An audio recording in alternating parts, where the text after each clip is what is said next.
Hello and welcome back to the Simple Joy Show. Today I've got a really special episode that I think is going to resonate with so many of you.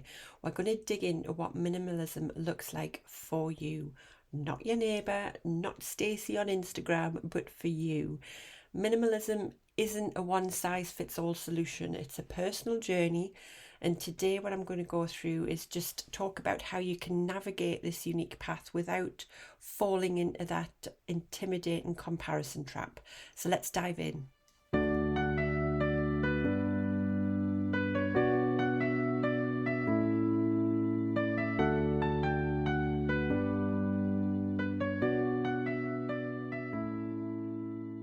This is the Simple Joy Show, the podcast for people who are ready to declutter and simplify their homes and lives to create more space, time, energy and freedom.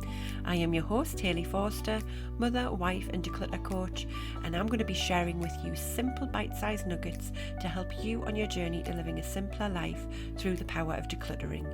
So if you're ready to choose calm over chaos, then let's dive into today's show. Hi everyone, how are you all? I hope you are good. We've had a bit of a slow week here, which is just what I needed. Last weekend we went to visit our family in Northumberland and Newcastle. We've had a few family birthdays and some friends' birthdays as well. So we had a quick trip back up north to see them and have some nice dinners and catch-ups, which was lovely. But it's always a bit of a busy weekend when you go away to visit family for the weekend. So we've had a nice quiet one this week, and then for the next couple of weeks as well, which I think I still need. I'm still struggling with that jet lag, but I'm sure I will get there eventually. But on to today's topic. One of the best things about looking for a simpler, more minimalist life is that your version of minimalism really can be unique and personal to you. It's not necessarily going to look like any other person's version of minimalism, and that's perfectly okay. Minimalism isn't about following someone else's rules. It's about figuring out what's important to you and your family and then getting rid of everything that's distracting you from focusing on that. So whatever you decide is important to you, that's going to be so unique and so personal to you that no one else's version of minimalism is going to look like that. And that's what's special about it.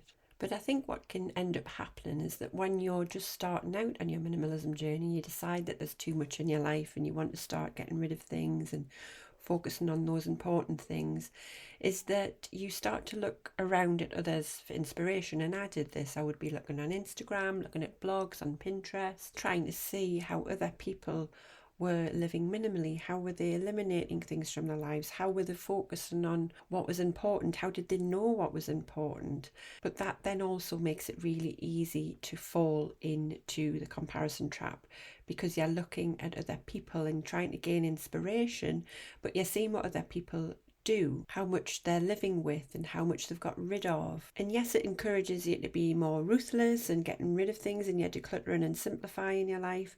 But it can be really hard to let go of what you feel like you should be doing or how a minimalist is supposed to look. And there are so many people out there that live minimalist lives to take inspiration from. But how do you know that that's right for you? I mean, when I was originally looking, there was plenty of people out there that were what I would call extreme minimalists, where they would say, I only live with 50 items in my home. And that initially was like, oh, is that what I've got to get to? And I suddenly realised that actually that's not what I wanted. That's not how I wanted to live. I just wanted less. I didn't want to live with virtually nothing. And that's a bit of a journey that you need to go on as well, is have a little look around and see how people live in these different lifestyles. But don't necessarily look at them and think that that's exactly how you've got to do it. Because I realised that there were no minimalism rules, there was no set guidelines, and no one else could really tell me what minimalism was going to look like for me and my family. Because ultimately we all value different things. We've got different values individually and as a family, got different goals, different priorities, different lifestyles. We've all got different family sizes, different dynamics. But the key is to find the version of minimalism that works best for you. And I know you can't see me, but I've got minimalism in air quotes. And that's because it is subjective. It is something that is unique to you. But what you want to look for is just creating more time and more space for what matters to you. And you're not looking for a set of rules to follow that then is going to add more stress to your life. Some people may look at me and think that I'm not a traditional minimalist because I don't live with very minimal things in my home. My home is full of wonderful stuff, but it's all stuff that I want to be there. It's stuff that I appreciate, that I love, and things that I want to be in my life. So as far as I'm concerned, even though all our versions of minimalism are going to be different from each other, we can still call ourselves minimalists if we're actively working towards living a simpler, more minimalist lifestyle. My version is going to be unique to me because that's what's important and what's valuable to me, just as your version is going to be unique to you based on what's important and valuable to you. So what I'm getting at here is that you can't get minimalism wrong. If you've minimized down to what you feel is enough for you and your family, that's your version of minimalism. And yes, it can shift and it can evolve over time. Maybe next year you might want to minimize some more. Perhaps when the kids leave home, you want to minimise even more again. Or you might start having children and you're going to need a few more things in your life than you previously did. But it all can still be minimalism. So yes, by all means, learn from other minimalists, but then create your own version. It can be really helpful to read about or see other people's version of minimalism to inspire you. And it's really good to learn what they've encountered along the way, but just don't copy someone else's version of minimalism. But if you're just starting out on your minimalism journey or you're feeling a little bit overwhelmed with where you want to go with it, with a little bit of thought, you can figure out what you want your version of minimalism to look like. And it's just by asking yourself some key questions to really help you get clear about what you want your version to be and what you need to do in order to get there. So the first question you can ask yourself is, why are you choosing minimalism? What is it that first led you to simplifying and decluttering your life in the first place? What is motivating you to embrace this minimal lifestyle? Is it because you're constantly tired of cleaning up your house, or you're just overwhelmed by the amount of things that it takes to maintain your home and your lifestyle? Are you wanting to spend more time with your family and friends, or your hobbies perhaps? Or are you moving house and you need to get things sorted before you leave?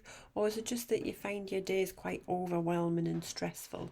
The second question ask yourself is, what is important to you? So you need to really figure out and get clear on what is important to you as a person, but also as part of your family as a whole.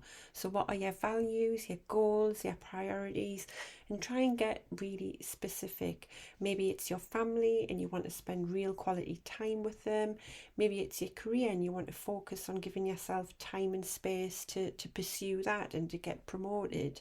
It might be a hobby that you love but you want more time for, or perhaps you want to have more freedom so you could travel the world. For me, it was very much around being able to have more time and more energy and more patience to be with my children, be with my family. And in order to do that, I needed to create a home and a lifestyle that was just easier to maintain, that I was able to stay on top of chores and housework so that I could spend the time with my family without feeling stressed or guilty that I wasn't doing stuff in my home. I didn't want to spend the majority of my time in my life trying to maintain a house and doing all admin things. I want to use my time and energy on creating lovely memories and moments for my family. But again, this is only something that you can decide. It's going to be different for each of us. So you really need to clarify what it is that's most important to you and what your key values are. So ask yourself, what is it that you're trying to make more time and space for in your life by embracing minimalism? And then what you can do is just write it down, put it on like a little vision board perhaps, just to remind yourself and help you stay motivated and inspired when you're on your minimalism journey. And then the last question is, what does enough look like for you? And that's something that usually you might need to figure out as you start the decluttering process. Start questioning what enough looks and feels like for you so that you can get rid of the right amount. And only you will know what is enough for you. Some people decide, as I mentioned earlier, that they might want to just live with 50 possessions. For me, it was never a numerical value. It was more about how it made me feel. And my home has got much more than 50 possessions, but it still makes me feel much calmer, much more content, and my life is so much more manageable. So there's no right or wrong answer for what enough is. It's just, again, figuring out what is right for you. Enough means that you're only keeping things that add value to your life because you either use them regularly or they make you happy. After you've decided what enough looks like for you, it's also a good idea to question and challenge your idea of enough quite regularly as well. And this is when it comes back to me saying that decluttering is a bit of a journey, and it's not just one declutter and then that's it. You may want to come back to things in the future, and you might want to decide to get rid of certain things that perhaps a couple of years ago you wouldn't have got rid of. You're in a different season of life, or perhaps you've just got so used to them being there that you've not noticed them before. So just regularly challenge your idea of enough and just consider if you could comfortably live with less than you already do. So by answering these 3 questions, it's really going to help you figure out what you want your version of minimalism to look like for your life.